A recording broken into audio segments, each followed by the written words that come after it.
Olá, meu nome é Raíssa Ribeiro, sou professora da disciplina de Direitos Humanos e hoje estamos aqui para conversar sobre as características dos direitos humanos ou dos direitos fundamentais.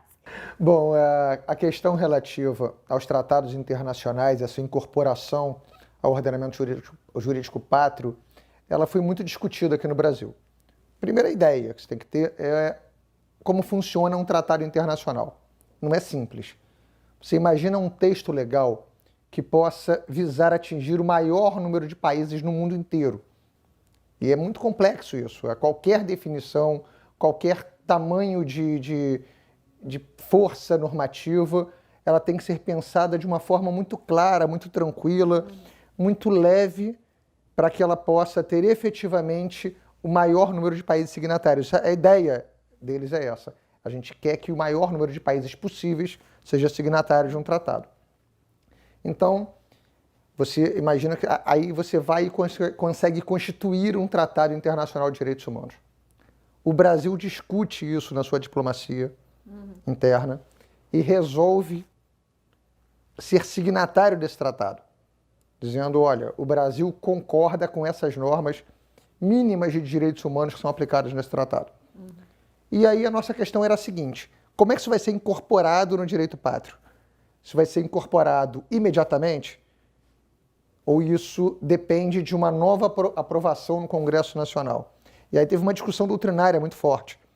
De um lado, Cansado Trindade, talvez o maior jurista brasileiro vivo e grande defensor dos direitos humanos no Brasil, diz que você não tem nenhuma necessidade de uma nova normatividade. O Brasil, sendo signatário de tratados humanos, de direitos humanos, ele imediatamente seria incorporado à Constituição brasileira. Não teria qualquer necessidade de passar novamente pelo Congresso Nacional. E o Francisco Rezec, o único homem a ocupar 2 vezes uma cadeira no Supremo Tribunal Federal, então também um internacionalista muito importante, falou o contrário. Não, a Constituição brasileira, ela diz que nós somos soberanos, nós temos efetivamente que fazer uma nova votação no Congresso antes de fazer a incorporação. E ele acabou ganhando, o Francisco Rezec acabou ganhando com a criação da emenda constitucional que você já citou anteriormente. Então, hoje no Brasil, a gente precisa ter uma votação que passe pelas 2 casas do Congresso Nacional para que possa incorporar esse Tratado de Direitos Humanos ao ordenamento jurídico interno. Com quórum qualificado. Com quórum qualificado. Então, é uma coisa complexa de ser feita. Tanto que, até agora, nós temos um único exemplo, que é o da Convenção de Nova York da Pessoa com Deficiência.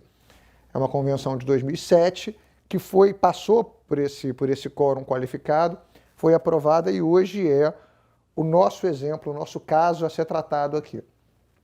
Bom, e aí vem a minha crítica, vem a crítica que eu faço sobre esse assunto. Porque, apesar de ter passado, de ter sido efetivamente incorporado como um texto constitucional, não houve uma previsão nesta votação, como existe nas emendas constitucionais, de quais artigos da Constituição seriam modificados. Hoje, quando você vai na livraria e compra uma Constituição Federal, não vem qualquer citação desses novos direitos que foram implementados. Sequer em anexo vem o texto da Convenção de Nova York e de seu protocolo facultativo. E isso traz prejuízo. O principal prejuízo é o prejuízo da publicidade. Toda vez que você tem uma consolidação, uma constituição, uma codificação, a ideia é que você, juntando normas sobre um mesmo assunto, as pessoas tenham mais facilmente o conhecimento sobre o conteúdo dessas normas. Então, na ausência de trazer esses direitos dos tratados humanos, tratados de direitos humanos, para dentro da Constituição Federal, traz efetivamente um prejuízo. Eu acho que a gente tem que repensar isso para o próximo tratado que for levado ao Congresso, para que ele já tenha no corpo desta nova votação quais artigos da Constituição vão ser alterados e que já faça a previsão de como isso vai se dar e qual é efetivamente o direito que está sendo votado naquele momento. Porque da forma atual parece um direito de mentirinha, que não aparece em lugar nenhum, em artigo nenhum, fica quase como se fosse um protocolo de intenções e não efetivamente uma norma constitucional. Tá certo. Obrigada.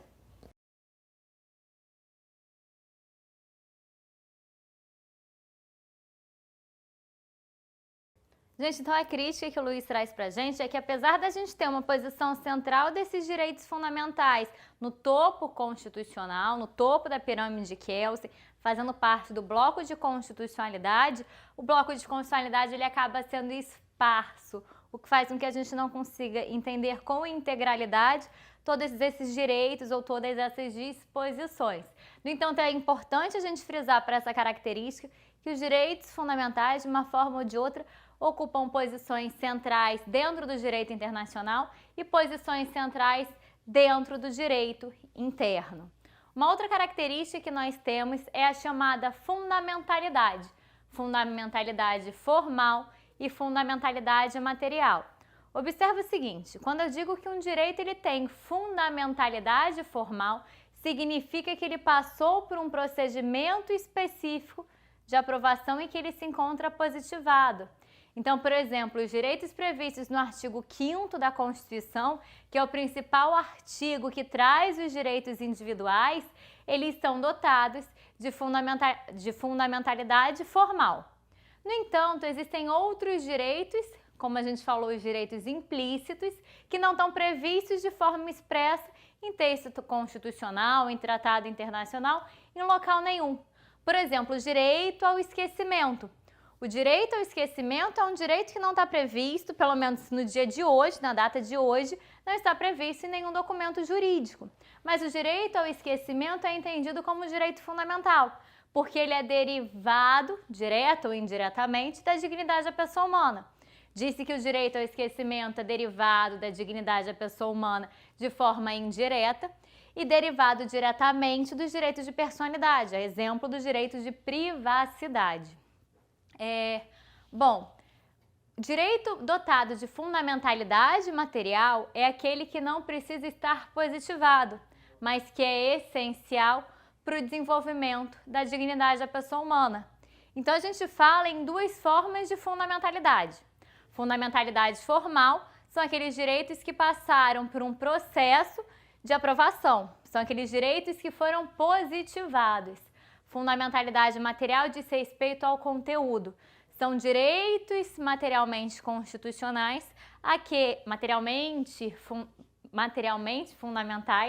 são direitos materialmente fundamentais, aqueles que são essenciais e indispensáveis para o desenvolvimento pleno da dignidade da pessoa humana. Dignidade da pessoa humana que é um valor estruturante de todo o nosso ordenamento jurídico que está previsto como fundamento da República Federativa do Brasil no seu artigo 1º, inciso 3º da Constituição. Gente, bons estudos, espero que a aula sobre as características dos direitos fundamentais tenha sido bastante útil para vocês. Qualquer coisa, estou à disposição. Beijos!